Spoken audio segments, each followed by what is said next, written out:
ಅತಿ ಪ್ರಚಲಿತ ಒಂದು ಗಾದೆ ಎಂದರೆ, ಕುರುಡನಿಗೆ ಕಣ್ಣು ಬಂದಾಗ ಮೊದಲು ಅವನು ತನ್ನಲ್ಲಿರುವ ತನಗೆ ಇಷ್ಟು ವರ್ಷ ಸಹಕರಿಸಿದ ಕೋಲನ್ನು ಥಟ್ಟನೆ ಎಸೆದು ಬಿಡುತ್ತಾನಂತೆ. BHU ಬನಾರಸ್ ಹಿಂದೂ ಯೂನಿವರ್ಸಿಟಿಯನ್ನು ಮದನಮೋಹನ ಮಾಳವೀಯ ಎಂಬ ಬ್ರಾಹ್ಮಣನು ಎಲ್ಲರ ಮನೆಯಲ್ಲಿ ಭಿಕ್ಷೆ ಬೇಡಿ ತುಂಬ ಕಷ್ಟದಿಂದ ಒಂದು ವಿಶ್ವವಿದ್ಯಾನಿಲಯವನ್ನು ಸ್ಥಾಪಿಸಲು ಎಷ್ಟು ಕಷ್ಟಪಟ್ಟರು ಎಂಬುದನ್ನು ಅರ್ಥ ಮಾಡಿಕೊಂಡರೆ ಕಣ್ಣಲ್ಲಿ ರಕ್ತ ಬರಬಹುದು. ಆದರೆ ಇಂದು ಆ ವಿಶ್ವವಿದ್ಯಾಲಯದಲ್ಲಿ ಉಂಡು ಊಟ ಮಾಡಿ ತಿಂದು ತೇಗಿದ ಅನೇಕ ವಿದ್ಯಾರ್ಥಿಗಳು, ಎಲ್ಲ ಹಿಂದೂಗಳೇ, ಎಲ್ಲ ಬ್ರಾಹ್ಮಣರೇ, ನಿಮ್ಮನ್ನು ಹೂತು ಹಾಕುತ್ತೇವೆ ಎಂದು ಹೇಳುವುದನ್ನು ನೋಡಿದರೆ ಯಾರಿಗೆ ನಾವು ಇಷ್ಟೆಲ್ಲ ಕಷ್ಟಪಟ್ಟು ಒಂದು ವಿಶ್ವವಿದ್ಯಾನಿಲಯವನ್ನು ಮಾಡಬೇಕಾಗಿತ್ತು ಎಂಬ ಪ್ರಶ್ನೆ ಸಹಜವಾಗಿ ಉದ್ಭವಿಸುತ್ತದೆ. ನಿಮಗೆ ತುಂಬ ತೊಂದರೆಯಾಗಿದ್ದರೆ ಬ್ರಾಹ್ಮಣರಲ್ಲಿ ವಿದ್ಯಾಭ್ಯಾಸವನ್ನೇ ಮಾಡುವುದನ್ನು ಬಿಟ್ಟುಬಿಡಿ.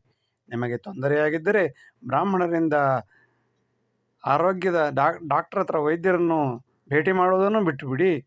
ಬ್ರಾಹ್ಮಣರು ಎಲ್ಲೆಲ್ಲಿದ್ದಾರೆಯೋ ಅವರಿಗೆ ಯಾವುದೇ ರೀತಿಯ ಸಹಾಯವನ್ನು ಸಹಕಾರವನ್ನು ಕೊಡಬೇಡಿ, ಹೋಗಬೇಡಿ.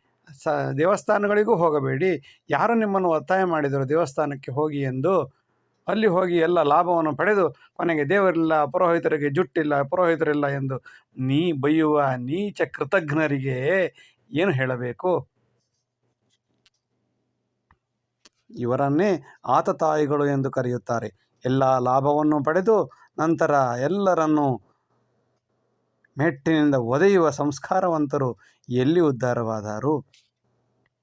ತಂದೆ ತಾಯಿಯಿಂದ ಎಲ್ಲ ಸೌಕರ್ಯವನ್ನು ಪಡೆದ ಮಗನು ನಿಮ್ಮ ತೀಟೆಗಾಗಿ ನನ್ನನ್ನು ಹುಟ್ಟಿಸಿದ್ದೀಯಾ ಎಂದರೆ ಆ ತಂದೆ ತಾಯಿಗಳಿಗೆ ಆಗುವ ನೋವೇನು? ಅಂತಹ ಸಂಸ್ಕಾರವಂತರು ಜ್ಞಾನಿಗಳನ್ನು, ವಿಜ್ಞಾನಿಗಳನ್ನು ಅವಹೇಳನ ಮಾಡುವುದು ಸಹಜ ಗುಣವಲ್ಲವೇ? ಹುಟ್ಟಿನಿಂದ ಸಾಯುವ ತನಕ ಬ್ರಾಹ್ಮಣರನ್ನು ಉಪಯೋಗಿಸಿಕೊಂಡು ಕೊನೆಗೆ ಬ್ರಾಹ್ಮಣರನ್ನು ಎಡಗಾಲಿನಿಂದಲೇ ಒದೆಯುತ್ತೀಯಾ? ಇದರಿಂದ ಯಾವುದೇ ರೀತಿಯ ಲಾಭವಾಗುವುದಿಲ್ಲ. ಪಶ್ಚಾತ್ತಾಪ ಪಡಬೇಕಾಗುತ್ತದೆ. ಮುಂದೊಂದು ದಿನ ನಿನ್ನ ಕರ್ಮ ನಿನ್ನನ್ನೇ ಕಾಡುತ್ತದೆ. ಇದು ನೆನಪಿಟ್ಟುಕೊಳ್ಳಬೇಕು. ರಾಜಕೀಯ ಪಕ್ಷಗಳು ಇರುತ್ತವೆ, ಹೋಗುತ್ತವೆ, ಬರಬಹುದು, ಹೋಗಬಹುದು. ಆದರೆ ಮಕ್ಕಳಿಗೆ ಕೆಟ್ಟ ಬುದ್ಧಿಗಳನ್ನು ಹೇಳಿಕೊಡಬಾರದು. ವಿದ್ಯಾಭ್ಯಾಸವನ್ನು ಶ್ರದ್ಧೆಯಿಂದ ಎಲ್ಲರೂ ಮಾಡಲಿ, ಓದಲಿ, ಕಷ್ಟಪಡಲಿ, ವಿದ್ಯೆ ಪಡೆದುಕೊಳ್ಳಲಿ. ರಾಜಕೀಯ ಪಕ್ಷಗಳು ಬರಬಹುದು, ಹೋಗಬಹುದು. ಮಕ್ಕಳ ವಿದ್ಯಾಭ್ಯಾಸದಲ್ಲಿ ಯಾವುದೇ ಮೋಸವಾಗಬಾರದು. ಎಲ್ಲರೂ ಒಂದೇ ರೀತಿಯಾಗಿ ಓದಬೇಕು. ಎಲ್ಲರೂ ಕಷ್ಟಪಟ್ಟು ಓದಬೇಕು. ಎಲ್ಲರೂ ಶ್ರದ್ಧೆಯಿಂದ ಓದಬೇಕು. ಎಲ್ಲ ವಿದ್ಯಾರ್ಥಿಗಳನ್ನು ಸಮಾನವಾಗಿ ಪರಿಗಣಿಸಬೇಕು. ಅವನು ಶ್ರೀಮಂತನಾಗಿರಬಹುದು, ಇಲ್ಲ ಬಡವನಾಗಿರಬಹುದು, ಉಚ್ಚನಾಗಿರಬಹುದು, ನೀಚನಾಗಿರಬಹುದು. ಯಾರೇ ಇದ್ದರೂ ಎಲ್ಲರಿಗೂ ಸಮಾನವಾದ ಶಿಕ್ಷಣ ಕೊಟ್ಟು ಎಲ್ಲ ವಿದ್ಯಾರ್ಥಿಗಳನ್ನು ಅತ್ಯುತ್ತಮ ವಿದ್ಯಾರ್ಥಿಗಳನ್ನಾಗಿ, ಅತ್ಯುತ್ತಮ ಪ್ರಜೆಗಳನ್ನಾಗಿ ರೂಪಿಸುವುದು ಒಬ್ಬ ಶಿಕ್ಷಕನ, ಶಿಕ್ಷಣ ಸಂಸ್ಥೆಯ, ಶಿಕ್ಷಣ ಸಂವಿಧಾನದ ಕರ್ತವ್ಯ. ಡಾಕ್ಟರ್ ಭೀಮರಾವ್ ಅಂಬೇಡ್ಕರ್ ಅವರು ಸಂವಿಧಾನವನ್ನು ಮಾಡುವಾಗ ಅಲ್ಲಿ ಎಲ್ಲ ರೀತಿಯ ವಿದ್ವಾಂಸರು ಒಟ್ಟಾಗಿ ಕುಳಿತು ಸಂವಿಧಾನವನ್ನು ರಚಿಸಿದರು. ಅಲ್ಲಿ ಎಲ್ಲ ರೀತಿಯ ಜಾತಿ ಬಂಧುಗಳು ಶ್ರದ್ಧೆಯಿಂದ ಒಂದೇ ಕೆಲಸ ಮಾಡಿದರು. ಕಾಶ್ಮೀರದಿಂದ ಕನ್ಯಾಕುಮಾರಿಯವರೆಗೆ, ಅಟಕ್ನಿಂದ ಕಟಕ್ನವರೆಗೆ, ಗೌಹಾಟಿಯಿಂದ ಚೌಪಾಟಿಯವರೆಗೆ ಎಲ್ಲ ವಿದ್ವಾಂಸರು ಒಟ್ಟಾಗಿ ಕುಳಿತು ಸಂವಿಧಾನವನ್ನು ರಚನೆ ಮಾಡಿದರು. ಆ ಕಾಲದಲ್ಲಿ ಯಾವುದೇ ರೀತಿಯ ಆರಕ್ಷಣೆಯಾಗಲಿ ಮೀಸಲಾತಿಯಾಗಲಿ ಇರಲಿಲ್ಲ.